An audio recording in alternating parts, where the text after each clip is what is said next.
সাবেক প্রধানমন্ত্রী শেখ হাসিনার বেসরকারি শিল্প ও বিনিয়োগ বিষয়ক উপদেষ্টা সালমান এফ রহমান ও সাবেক আইনমন্ত্রী আনিসুল হককে আদালতে নেওয়া হয়েছে।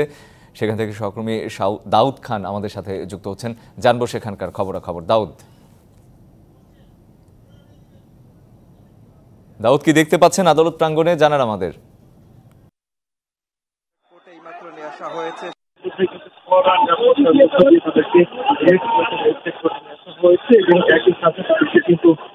কোর্টে তুলে গোয়েন্দা পুলিশের পক্ষ থেকে আসলে 10 দিনের রিমান্ড চাওয়া হবে বলে আমাদেরকে জানানো হয়েছে। যদি কঠোর নিরাপত্তা ব্যবস্থা থাকলেও আমরা দেখতে পাচ্ছি আসলে এখানে আইনজীবীরা আসলে আগে থেকে তারা এখানে অবস্থান করছিলেন এবং এখানে আসলে তাদের যে দুজনকে নিয়ে আসা হয়েছে তারা ভুয়া স্লোগান দিয়ে আসলে তাদেরকে এখানে করেছেন এবং একই সাথে আমরা দেখতে পেয়েছি তাদের যে বহন যে প্রিজন ভ্যানটি রয়েছে সেই ভ্যানেও কিন্তু বিল নিক্ষেপ করার ঘটনাও এখানে ঘটেছে। অর্থাৎ এই যে নিয়ে আসা হয়েছে তাদের দুই প্রভাবশালী আসলে নেতাকে আওয়ামী লীগের এবং একসাথে প্রধানমন্ত্রীর যিনি রয়েছেন অর্থাৎ সাবেক প্রধানমন্ত্রী শিক্ষক বিনয় উপদেষ্টা সালমান এফ রহমান, তাদেরকে কিন্তু কেন্দ্র করে কঠোর নিরাপত্তা ব্যবস্থা থাকলেও আসলে আইনজীবীরা কিন্তু সকাল থেকে এখানে বিক্ষোভ করছিলেন। আপনি জানেন যে নিউ মার্কেট থানার যে হত্যা মামলাটি রয়েছে অর্থাৎ এক মুদি দোকানদার শাহজাহান আলীকে হত্যা মামলার যে ঘটনাটি রয়েছে সেই ঘটনাতে দুইটি ঘটনাতে তাদের বিরুদ্ধে হত্যা মামলায় অভিযুক্ত করা হয়েছে এবং অভিযোগ নিয়ে আসবার পরপরই আমরা দেখতে পেয়েছিলাম গতকালই কিন্তু তাদেরকে গ্রেপ্তার করা হয়েছিল রাজধানীর সদরঘাট যে এলাকাটি রয়েছে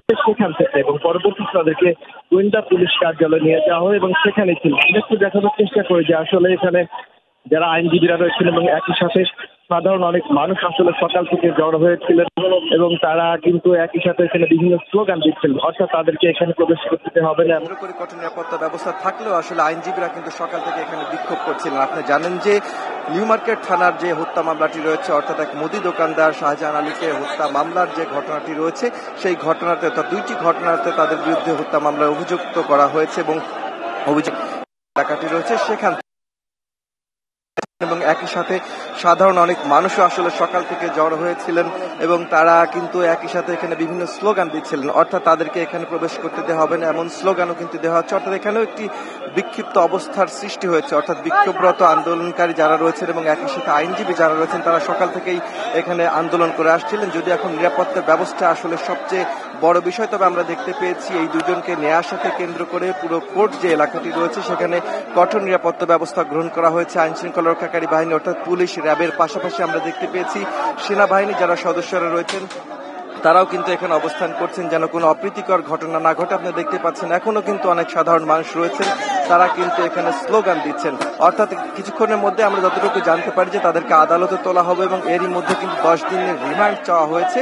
সেখানে আসলে এখানে আসলে 10 দিনের রিমান্ড চাওয়া হয়েছে এবং পরবর্তীতে যারা আইনজীবীরা রয়েছেন তারাও কথা বলবেন এবং একই সাথে আসলে আদালত আসলে কি সিদ্ধান্ত নেয় কতদিন রিমান্ড দেওয়া হয় সেটির জন্য কিছুক্ষণ হয়তো বা অপেক্ষা করতে হবে।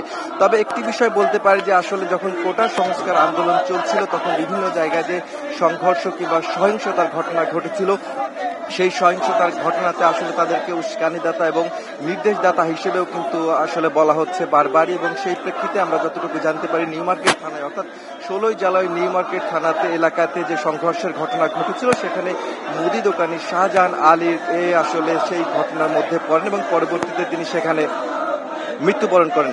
মামলা থেকে যতটুকু জানা যায় যে তার মা আসলে এই হত্যা মামলাটি করেছিলেন এবং সেখানে অজ্ঞাত নামে অনেককে আসামি করা হয়েছিল। সেই মামলাতেই আসলে এই দুইজনকে গ্রেপ্তার দেখানো হয়েছে বলে পুলিশের পক্ষ থেকে জানানো হয়েছে এবং গোয়েন্দা পুলিশের পক্ষ থেকে কিন্তু এই একই কথা বলা হয়েছে। সকাল থেকে আসলে গোয়েন্দা কার্যালয়ের সামনেও যারা সাংবাদিকেরা ছিলেন, গণমাধ্যম কর্মীরা আসলে অপেক্ষা করছিলেন। আসলে সকাল থেকেই নিরাপত্তাজনিত কারণে তাদের দুজনকেই নিয়ে আসা হয়নি এবং একই সাথে যেহেতু মধ্যরাতে তাদেরকে গোয়েন্দা পুলিশ কার্যালয়ে নিয়ে যাওয়া হয়েছিল সুতরাং সেখানে একটি নিরাপত্তা ব্যবস্থা নেওয়া হয়েছিল।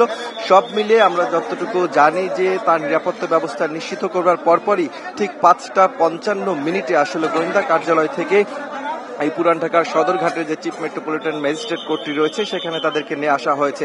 তবে যতটুকু জানা যাচ্ছে যে আর ঠিক অল্প কিছুক্ষণ সময়ের মধ্যেই তাদেরকে আদালতে তোলা হবে এবং যে 10 দিনের রিমান্ড চাওয়া হয়েছে সেখানে আসলে শুনানি শেষে কতদিনের রিমান্ড দেওয়া হয় সেই বিষয়টি সম্পর্কে জানা যাবে।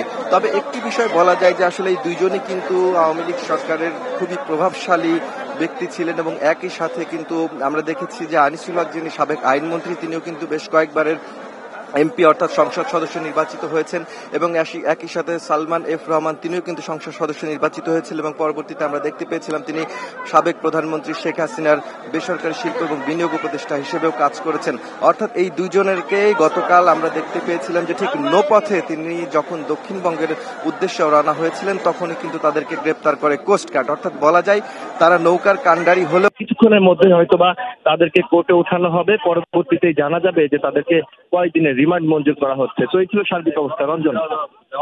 দাউদ, শুনলাম আপনার কাছ থেকে তাদেরকে আদালতে নিয়ে যাওয়া হয়েছে, থাকবেন সেখানে নিশ্চয়ই। পরবর্তীতে আপনার কাছ থেকে আরো খবরাখবর আমি জেনে নেব এই সংক্রান্ত।